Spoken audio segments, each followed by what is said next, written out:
Good morning. I'm John Hudson, pastor of the Pilgrim United Church of Christ in Sherburne, Massachusetts, and the writer of Spiritually Speaking, a weekly newspaper column for Gannett Media, and I welcome you to another of my weekly video essays with thoughts about how all of us can lean into and get through these strange and amazing days.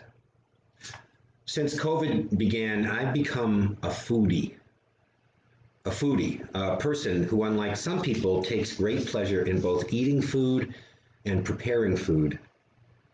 Especially in the last 8 weeks, I have tried to make a new recipe every week, to try out a new dish in my slow cooker, to make a loaf of bread in my bread machine, and then even more satisfying, I share that food with others, with family members who are home and isolated, with my faithful walking friend, with a neighbor just gotten back home from the hospital. But here's a hard truth to hear. I have the luxury of being a foodie, of having so much food in my life that I can actually share it with others. I never worry about not having enough to pay for the groceries or to pay for a takeout pizza. But not very far from the affluent suburb I call home, there are lots of people, tens of thousands of people, who because of COVID, a job loss, because they are a single mom who has to stay home with the kids, they don't have enough food. This food insecurity, this food deprivation, this tragedy, it's mostly been lost in the waves of good news that we've heard lately.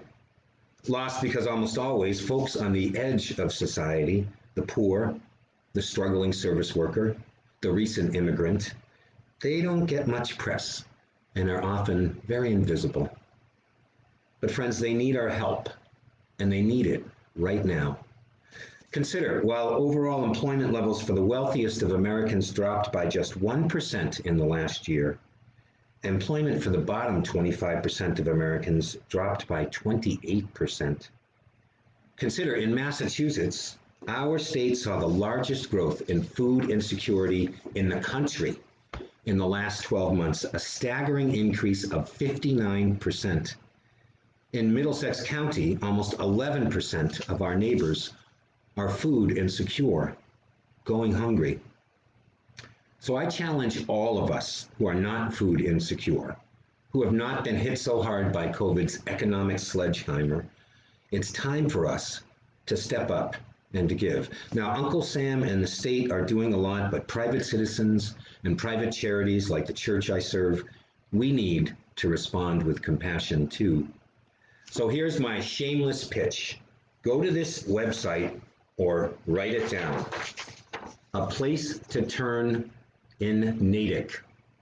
www.aplacetoturn-natick.org.